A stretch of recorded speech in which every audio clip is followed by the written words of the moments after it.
today we're going to talk about how to spot an INTJ. So how to find out if a person is an INTJ. And I know that this video is going to be very helpful for those ENFPs and ENTPs out there, and any other personality type, of course, who's trying to find their INTJ soulmate. I'm going to tell you not only how to spot them in real life, but also on social media.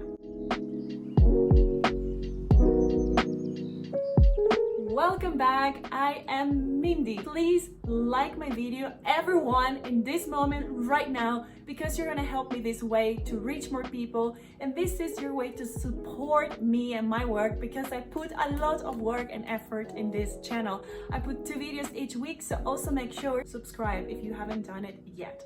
And I have a coffee page where you can make your donations for my channel. You can treat me to coffees, you can donate for everything that I need to have this channel running. And also for one-on-one sessions, you can have them with me, of course. There is the information down below. And now we're gonna start and dive in immediately. How to spot an INTJ in real life. And my first point, pay attention, because this person is going to be silent. So they are not the ones who are going to be talking a lot. Actually, they're going to be kind of on their own, doing their own thing. So this person actually, for many, comes across as arrogant. Why? Because while you're at the party, you're at this small gathering at friends' houses, the rest is, talking and sharing, and they are not quite into kind of doing that. It's not that they don't like to do it, but if they don't find that the subject that's like what's happening around is interesting for them, they might better don't participate. And instead, they would just run their own things in their head. And pay attention, because when they're running their own thoughts and ideas and, navigating everything they have in their heads in that moment, what it's gonna happen is that they're gonna have the death stare. Yes. So this kind of not friendly look on their faces. So pay attention to that. That can be a clue that this person is an INTJ. This is just the first point, and I'm not telling you like, okay, INTJs are not friendly or anything. This is how they come across at first. So pay attention to the second and the third point, okay? But bear with me. Point number 1. So they're silent. They can come as arrogant because when the rest is like trying to, include them in a conversation, if it's small talk, they won't join, kind of. And also they have this death stare because they are deeply kind of digging in their thoughts and their problems they're trying to solve in their heads. And normally, again, they might not be the ones who, walk to a person. So most likely the other person will be the one who will come to them in a kind of maybe natural way, I don't know, and we'll start talking. Yes, INTJs can also approach people, but this is not kind of the regular setting, kind of day-to-day life. I'm talking about like in general terms. So that's kind of how it looks from the outside, okay? That's number 1. Number 2, once they open up, they are quirky, fun, and they have a humor sense. Actually, I have a story about this I want to share. So I was once at this party of friends of mine, and there was someone new in this party who was someone's boyfriend or partner. And this person looked so awkward and silent, and he was just like holding a drink, and like what I expressed within like in the first characteristic, it was exactly what he was like. I went to pick up something near him in the party, and then I said something to him that caught his attention, and he replied back with this. It was really witty. It was fun. It was like unexpected. And that's the thing with INTJs. They don't look like they have this humor sense and this thing until you get close, you talk a little bit, and then bam, they would not, I'm not gonna say they would really open up, but the thing that they would let you see is like, they will be fun. They will be fun to be around. This person actually happens to be an INTJ, by the way. The next one I have is they are very talkative if you happen to be interested or know about their hobbies, or in general, if you end up talking about something and that happens to be not only a hobby but something that they're passionate about. Let's say that you talk about I don't know, politics or anything, like could be sports or anything that they are passionate about, they would open up. But listen, this is the other side to this INTJ clue I'm going to give you. In that moment when they would open up and would be passionate and start talking with you because you introduced this interesting topic, they might overshare.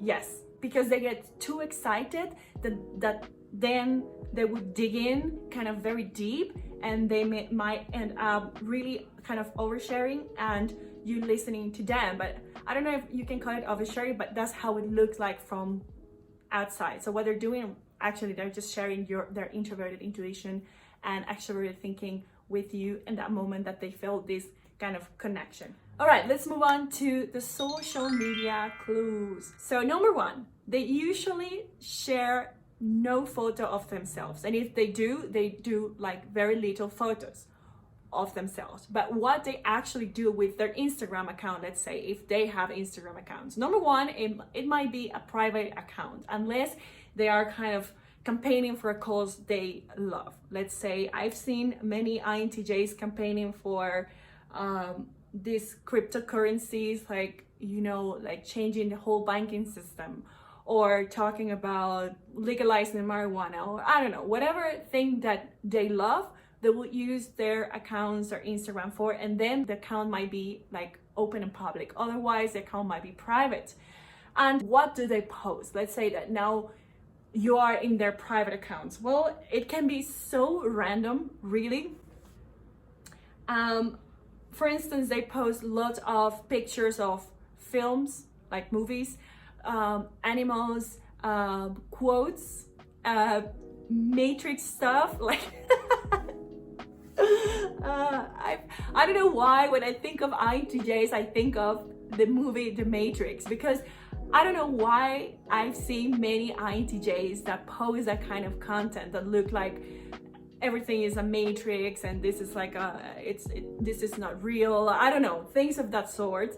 But anyhow, no matter what they post, they are not going to post a lot of things of themselves. If they're into sports, they're going to post a lot of, I don't know, images of their favorite athletes, or images of, if they are into animals, of their favorite animals. If they are into, you know, spirituality, they will post a lot of things of Dalai Lama, whatever. That is the kind of thing you're going to see of INTJ on their Instagram, okay?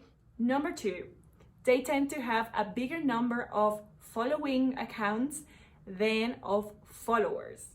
And why is this?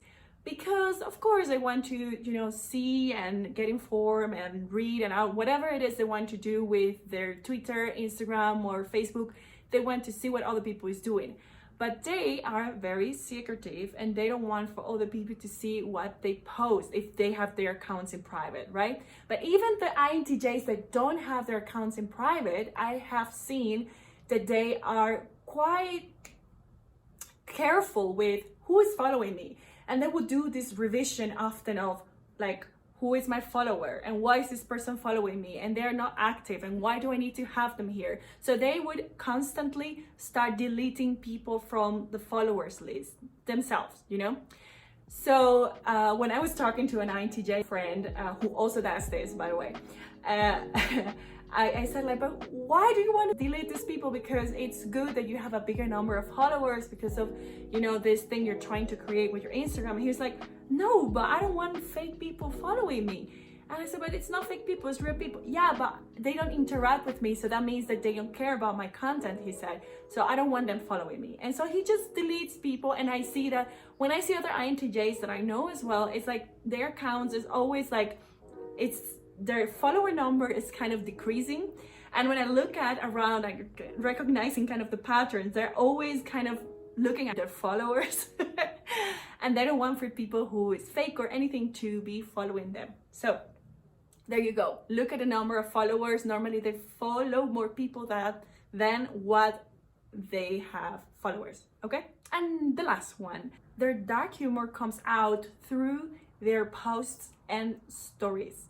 and tweets and whatever it is that they're posting. And this is just very similar to what I said on the first part of this video of their humor coming out, and their humor coming out when they're talking to people is the same than when they're posting something. You will always find this kind of dark humor, sarcasm. There is something there that is like kind of, it's a bit dark humor, you know?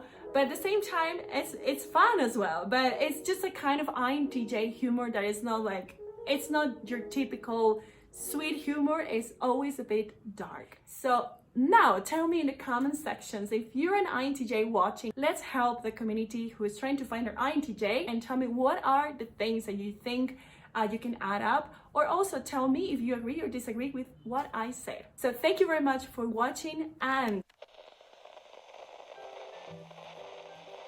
so how to spot an ENTJ?